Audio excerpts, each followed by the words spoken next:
Hello friends, myself Dr. Himani Gupta welcome you to my YouTube channel. I am a gynecologist practicing in Mother and Care Clinic Kharghar, Navi Mumbai. Today we are going to talk about the decision that needs to be taken.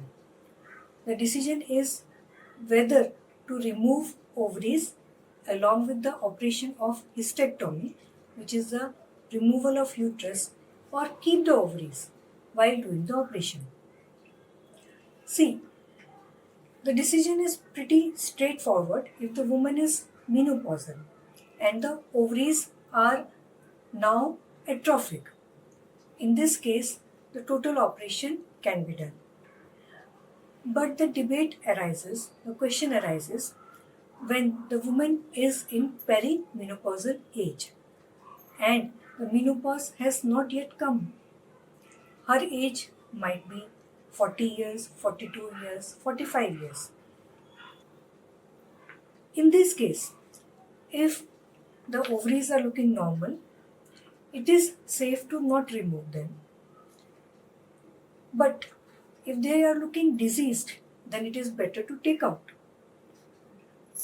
But having said that, the decision may not be that simple because many other factors also need to be taken into account. Whether it is possible to keep this woman for a regular follow up year after year, as now that the uterus is not there, she will not be having menses.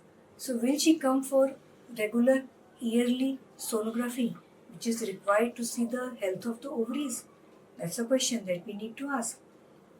Also, if any problem arises in the ovaries later on, at later years, will she agree to undergo another operation? What is the support of the family? The extra burden and extra cost of operation later on if that needs to be performed. And also, if the woman has had many operations on her abdomen done, then will she agree to have one more operation for removal of ovaries if there are any cysts that develop in the later years? All these questions need to be properly thought of. Doctor needs to sit with the patient and understand all the parameters about the patient, the mindset of the patient, and proper counseling of both patient, her husband, and her family. That's very important. If her mother and her sisters achieved menopause early, then maybe a decision to take the ovaries can be taken. We also need to consider if there is any history of ovarian carcinoma in the family. In that case, also the decision to remove ovaries can be taken. The fact that we are removing the uterus, what is the pathology that is leading us for this operation? That is also a reason to decide whether we are going to remove the ovaries or we are going to keep it. There is a condition called endometriosis. In this, removing just the uterus may not be solution. If the ovaries are left behind, then the disease keeps on progressing. The progression doesn't stop. In this case, it becomes mandatory to remove the ovaries also to make the patient symptom free, disease free. All said and done, when we are giving a woman surgical menopause, the sudden withdrawal of the hormones producing a menopause like state can be difficult for women to adjust. See, if the menopause is happening naturally, the hormones gradually go down and woman's body keeps on compensating, keeps on adjusting, and with the help of some medicines, this perimenopausal period, which lasts around 1.5 to 2 months, can be overcome.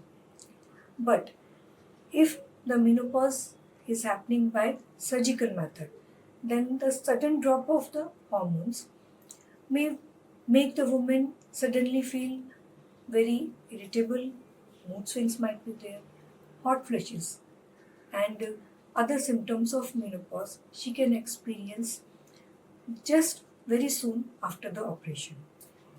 Patient needs to be properly counseled and she should be mentally prepared that such a thing is about to happen. There are certain medicines that can be given to overcome this, but in perimenopausal age group, usually hormones are to be avoided, especially if the woman is having any cholesterol problem, any diabetes, any hypertension. In those cases, and also in heart conditions, the hormones cannot be given. So, very limited choice of medicines are there for the woman to overcome these symptoms. Mental preparedness is very, very essential. Proper counseling, proper understanding of what is going to happen is very essential before the decision of taking the ovary is taken. So, friends, keep watching my YouTube channel for more women and health related videos. Share, like, and subscribe. Thank you.